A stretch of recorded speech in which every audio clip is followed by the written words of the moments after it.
It started with the storm. When you're a trucker, bad weather is more than an inconvenience.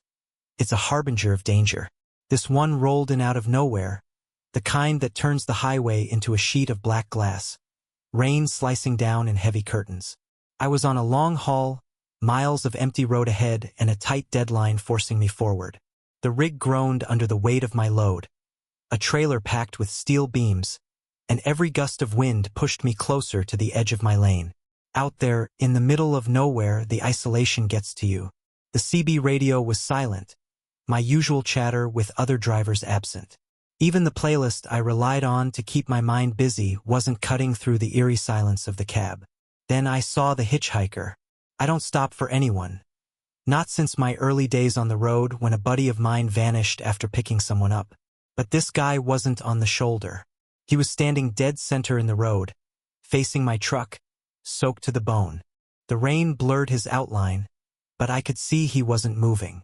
Just standing there, waiting. I slammed on the brakes, the air horn wailing into the storm. The tires screamed, the entire rig shuddering as it fought the slick road. I stopped just a few feet short of the man.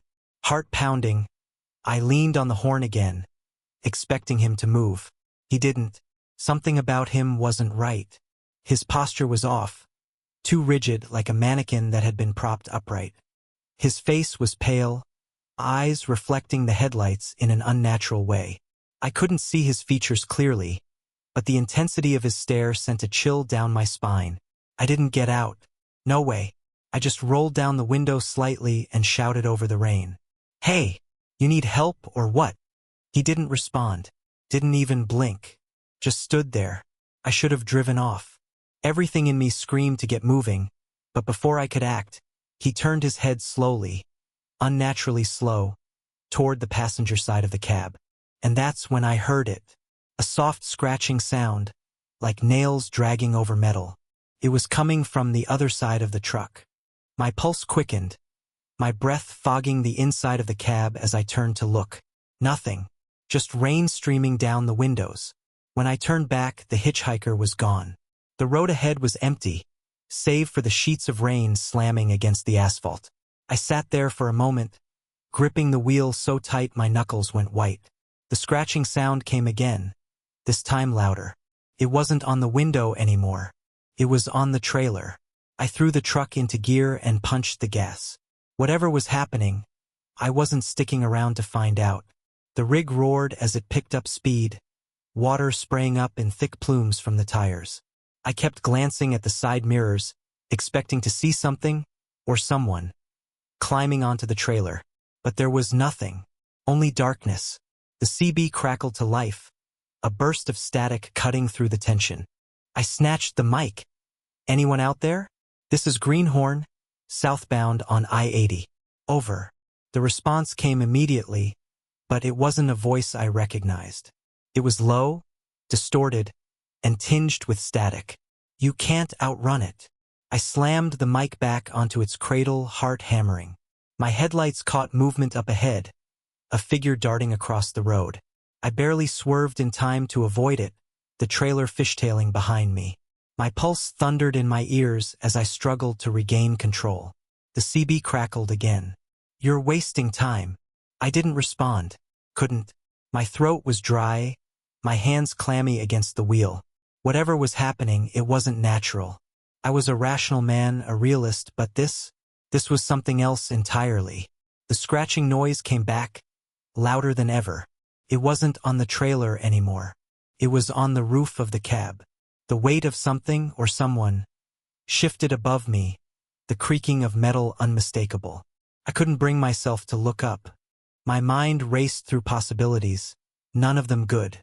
Then the tapping started. Soft, deliberate on the windshield. A shadowy shape moved across the glass, its outline distorted by the rain. It was the hitchhiker. His face was inches from mine, separated only by the thin barrier of glass. His lips didn't move, but I heard his voice clearly. "You can't outrun what's already inside." The rig lurched violently, the tires slipping on the wet road. I lost control, the truck skidding sideways before tipping. The world spun, metal screeched, and my vision blurred. When I came to, the cab was on its side, the rain still pounding. I was bleeding, dazed, but alive. The trailer had detached and was leaning precariously on the edge of a steep embankment. I didn't stick around to see what came next. I crawled out of the shattered windshield and stumbled into the storm. The road was empty again. No sign of the hitchhiker, or whatever had been on the roof. But as I staggered down the highway, the CB crackled one last time, the distorted voice trailing after me. You can't outrun the dark. I never drove that route again. After the wreck, I hitched a ride with another trucker, one of the few good ones left who still believed in the code of the road, help your own. His name was Dale, a grizzled old-timer who smelled like diesel and stale coffee. He didn't ask too many questions, just grunted in acknowledgement when I told him I'd been in an accident. I didn't mention the hitchhiker or the voice on the CB. I wasn't sure how to explain it without sounding insane. As we rolled along the highway, I couldn't shake the feeling that something was following me. Dale's rig was old but solid, the kind of truck that felt like it could plow through a mountain if needed. Yet, every now and then, I'd catch something in the side mirror. A shadow darting along the shoulder, too fast to be human but too grounded to be an animal. "Storm's clearing up," Dale said, breaking the silence. His voice was gruff but kind, the kind of voice you'd trust in an emergency. "You lucky you didn't get swept off the road in that mess." I nodded, keeping my eyes on the mirror. "Yeah, lucky." We pulled into a truck stop just as dawn was breaking, the storm clouds retreating into the distance. The neon sign flickered above the diner, a greasy spoon joint called Rosie's.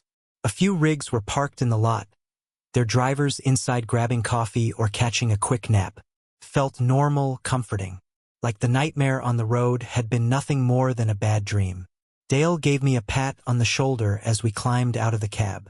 "Coffee's on me, kid. You look like you've seen a ghost." If only he knew. Inside, the place smelled of burnt toast and overcooked bacon. Truckers and locals mingled, their conversations a low hum against the clatter of dishes. I followed Dale to a booth in the corner, my back to the wall.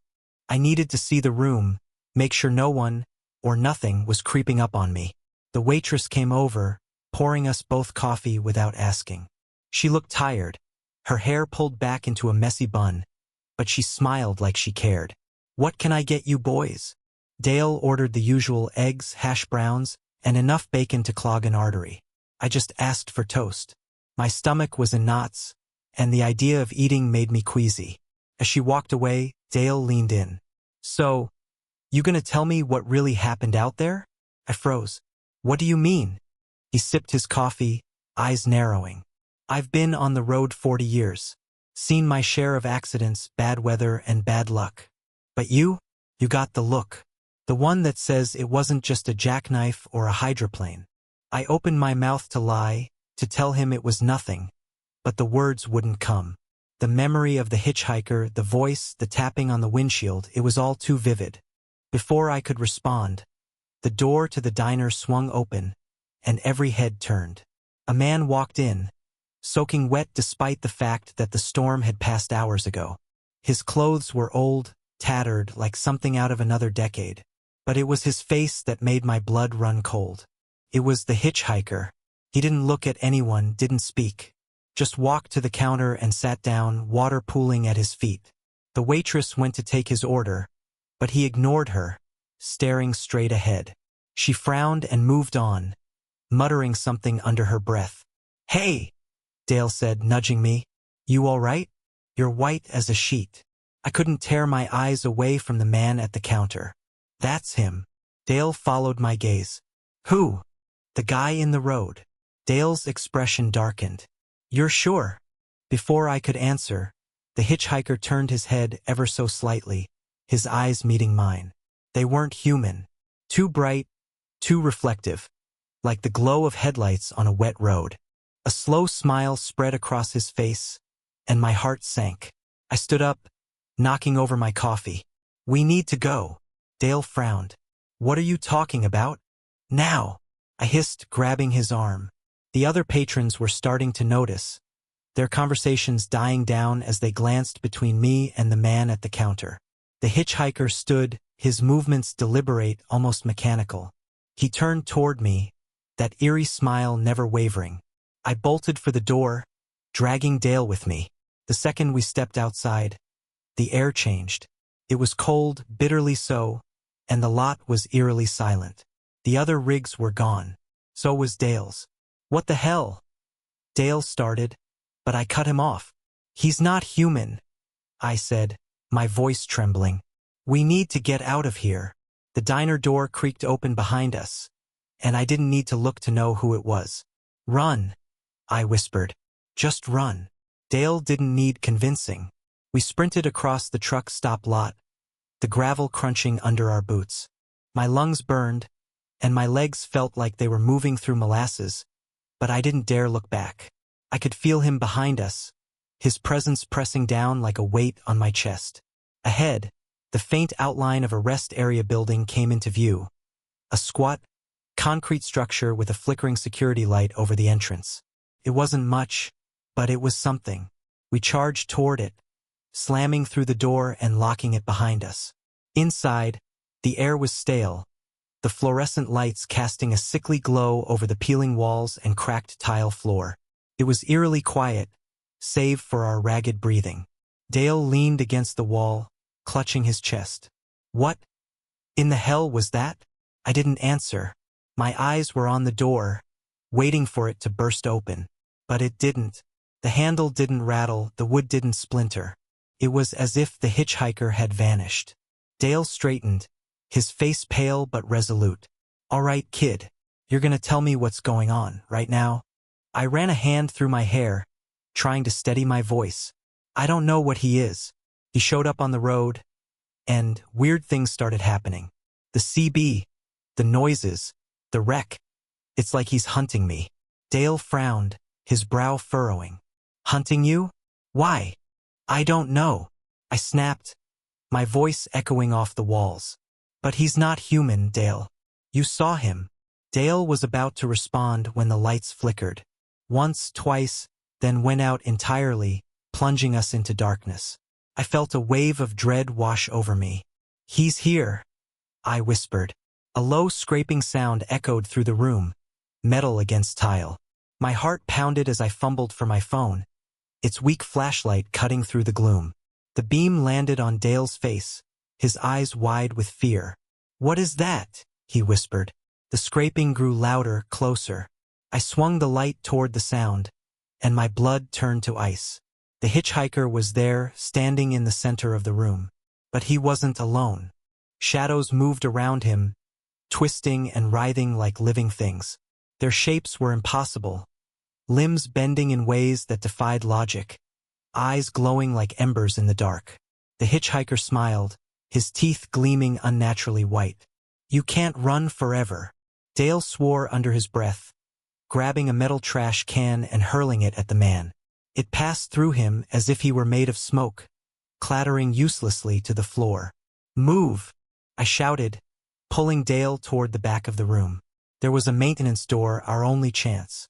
We barreled through it, into a narrow hallway that led to an emergency exit. The shadows followed, their whispers growing louder, more insistent. "Keep going," I yelled, shoving Dale ahead of me. He slammed into the door, throwing it open. Cold night air rushed in as we stumbled outside, into the open field behind the rest stop. The shadows didn't stop. They poured out of the building like a living tide, the hitchhiker walking calmly at their center. His gaze locked onto mine, and I felt a pull, like gravity, dragging me toward him. Dale grabbed my arm, snapping me out of it. "Don't look at him. Just run." We bolted across the field, the wet grass slick beneath our boots. The shadows were faster, closing the distance with inhuman speed. I could hear their whispers now, clearer than before. "Stop running. Accept it. You belong to us." Ahead, a dense line of trees loomed. A forest, dark and foreboding, but it was our only hope. We dove into the undergrowth, branches tearing at our clothes and skin. The shadows hesitated at the edge, swirling angrily as if the forest was holding them back. For a moment, I thought we were safe. Then the hitchhiker stepped forward, his smile widening. The shadows surged after him, spilling into the trees. "We have to keep moving," I said, my voice shaking. Dale nodded, his face grim. We ran deeper into the forest, the whispers growing louder, closer.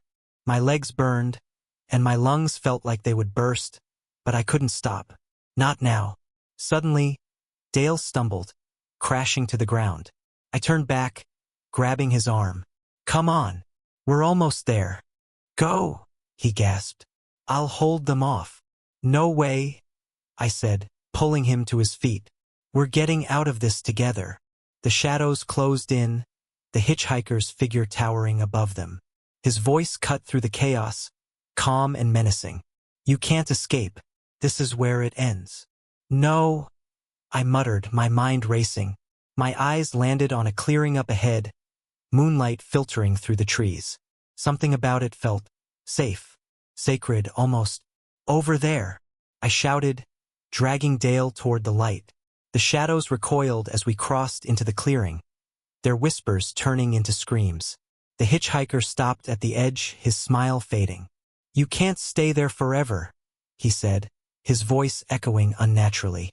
But he didn't step into the clearing. The shadows writhed around him, but they couldn't cross the threshold. Whatever this place was, it was protecting us. Dale collapsed onto the ground, gasping for air. I stood there, staring at the hitchhiker, my fists clenched. "What do you want from me?" I shouted. His eyes gleamed. "You'll find out. Soon." And then he was gone.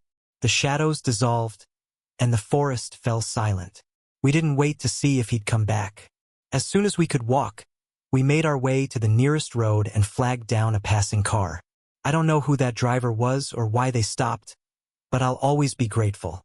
I haven't driven a rig since that night. Dale retired too, but sometimes, when the wind howls or the rain hits the windows just right, I hear whispers, and I know he's still out there, waiting.